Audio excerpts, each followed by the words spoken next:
Yesterday, the Attorney General's office released their findings in an investigation into sexual abuse in the Catholic Church here in Illinois. The most comprehensive report we've ever seen.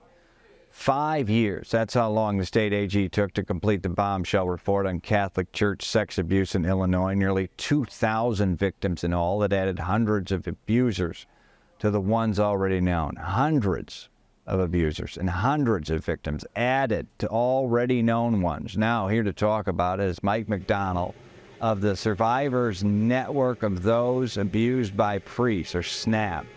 Thank you for joining us, Mr. McDonnell. Brad, I'm happy to be with you. Thank you for having us and covering this important topic. Yeah, I first just want to get, I know it's a lifelong for you, but your personal story. I'm a victim of clergy abuse out of the Archdiocese of Philadelphia. I was abused between the ages of 11 and 13, and that would have been my 6th to 8th grade year. The last case of abuse happened in 1981 by 2 priests who were stationed at the same parish at the time. And I think it's important to share this. They were already known abusers before they were stationed there. I had harbored the pain for many, many years, never disclosed. Early on, I was afraid to. I had shame, guilt, did not want to tell my parents at all. And it would be over the age of 35 until I actually started to come to grips with what truly happened. Both of those priests, one was given a sanction, which is simply a slap on the wrist, a life of prayer and penance given to him by the diocese. And the other priest was eventually defrocked, but the validation and the true closure piece for me was I watched him be sentenced to state prison, Father Francis Trauger, in 2020.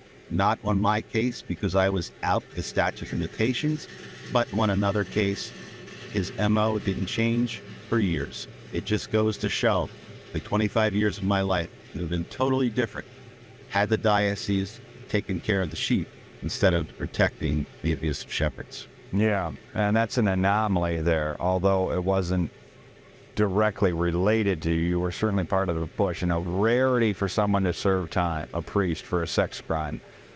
Your thoughts on the report? Quick takeaways from it. Yeah, staggering numbers. I am not surprised at these numbers, but truly there is an undercount there. A third of individuals do not report, and we have to really take a look at that delayed disclosure. Science tells us that the average age is 52. We really are seeing that number come down a little bit, but we have to remember that there are victims still harboring in pain from the 90s and even the early 2000s who have yet to come forward. Yeah, These numbers are going to increase. And we don't know what is happening now. I mean, no one can say the problem's been completely eliminated, especially in places where the Catholic Church is just getting a foothold, often, internationally. And also the report leaves some questions unanswered, of course. I mean, we found, just our own reporting, we found 2 priests that could have been, should have been on the report, are not. And that's just over the couple I've covered. Have you found any glaring errors?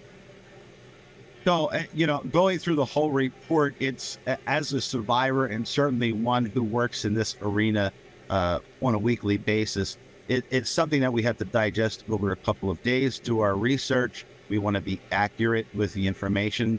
But if I were a betting man on this, I would absolutely say that there's going to be a lot of missing pieces. And as you mentioned, there are more questions than there are answers. That said, again, more questions. It is a step forward. It shows how massive this cover-up was. Hundreds of abusers, hundreds more victims added.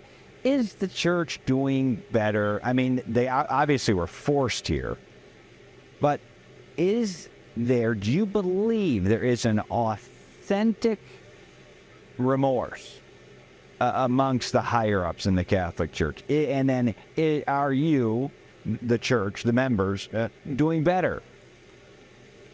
No. I have to absolutely say the only way to move forward in an honest fashion, in a transparent fashion, which we hear so many times from church officials, is to clean up the wreckage of the past. Let's take a look at this. This report, so well done by the Attorney General's office, and they were very compassionate to each and every victim, who we absolutely stand in applause for. Since 1950, they've had this information. It's now May of 2023, and we're talking about it. So how can we possibly trust that they're doing anything different or anything better? And this was all concealed until it was mandated by a state attorney general. And here we now, 2023, and it's got to open up new wounds, too. With that, that's all of our time. Mike McDonnell, a brave voice of the survivors network of those abused by priests or SNAP. Thank you for the work you do. Clearly, I want to qualify more important than ever, but on the news just yesterday, critically important work. Thank you for your story, and thank you for what you're doing. Brad, my pleasure. Thank you. Yeah.